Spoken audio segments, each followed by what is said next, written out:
This video is to help you talk with Jehovah's Witnesses about their leaders, to show them that and give them solid evidence that their leaders are, in the biblical definition, false prophets, according to Deuteronomy 18. Now, the Jehovah's Witnesses will not want to talk to you about this. And if you get into it, introducing the subject as if you're talking about false prophets, they won't do it. It'll certainly be the last time you talk to them. So in talking about this, you need to introduce this carefully. Listen to this video, take notes, and remember how to introduce this so that they will be willing and wanting to talk to you. The way to introduce it is to tell them that you heard it, and you heard it here on the internet, about the claims of Jehovah's Witnesses. And what do they claim? Well, this claim that we're going to examine today is based upon largely this book here. The nation shall know that I am Jehovah. How? You get that? Not only the statement, the nation shall know that I am Jehovah. Who shall know? The nations. And know who? Jehovah. That's the name of God that they use. It's an English pronunciation from the used 4 times in the King James. But the important thing is how. How will the nations of earth know about God?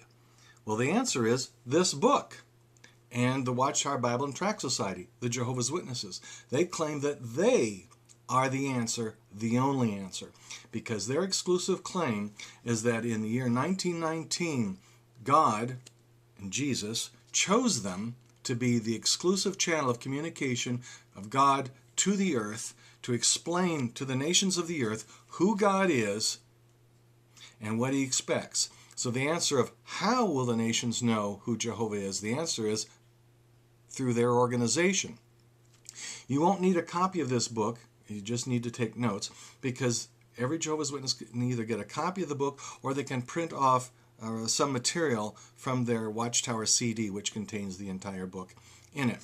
We're going to discuss part of this, but remember, you're not here to talk about whether Jehovah's Witnesses are false prophets. Rather, you want to talk about their exclusive claim that their organization alone has been chosen to communicate God's important material to earth. Now think about it.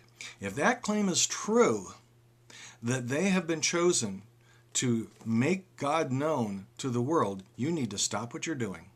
You need to get involved with this organization. Even if you've discovered that they have taught errors in the past, even if they're teaching errors today, you need to get involved with this organization and worship God in association with them under the direction of their leaders, because this is the only organization God is using. And if that's true, it doesn't matter that they've made errors or are even making errors today, right?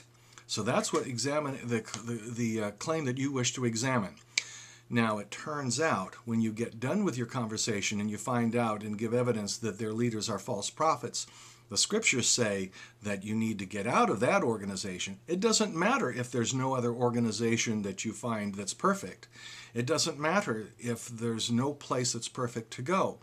The Bible says you need to get out. So if their claim is true, you need to get in.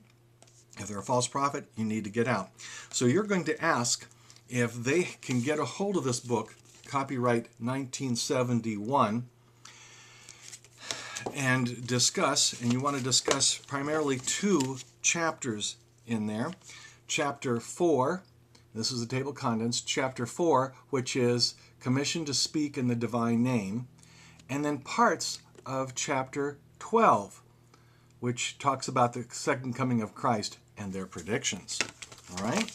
Now, in chapter 4, if the witness will be willing to discuss this, get a hold of this book or this material and discuss it, at the end of chapter 3 is an interesting claim, an introduction to chapter 4, which, as you see, the title of chapter 4 is what? Commissioned to speak in the divine name. That's the name of God. And the last paragraph of chapter 3 says this: they were keenly listened in the year 1919 after their revival to hear what Jehovah had to say to them through what? His chariot-like organization. So they claim that God's heavenly organization communicated to them in 1919 with a very important message. Now we're going to turn over a couple pages to page 58. And there at the bottom of page 58, you can see what it says there. It says, who then, if you can freeze frame and read that, who then are the group of persons who, toward the beginning of this time of the end, were commissioned to serve as the mouthpiece and active agent of Jehovah? In order to determine this, check the history of 1919.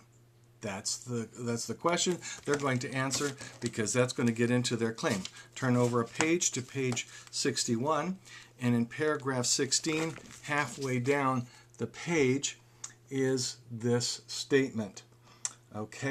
Whom could the real chariot of Jehovah's organization roll up to and confront, that he might bestow upon this qualified one the commission to speak as a prophet in the name of Jehovah?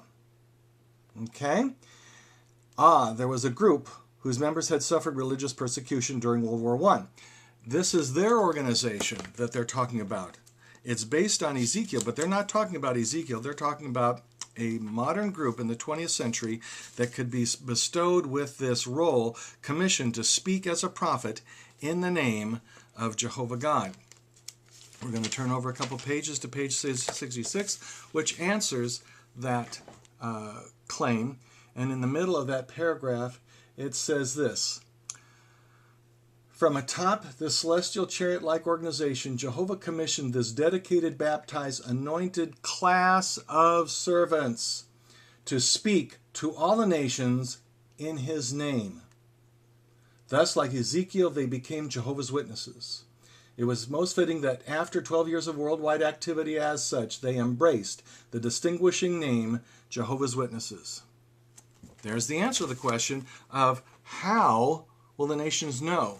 Well, the answer is through the Watchtower Society.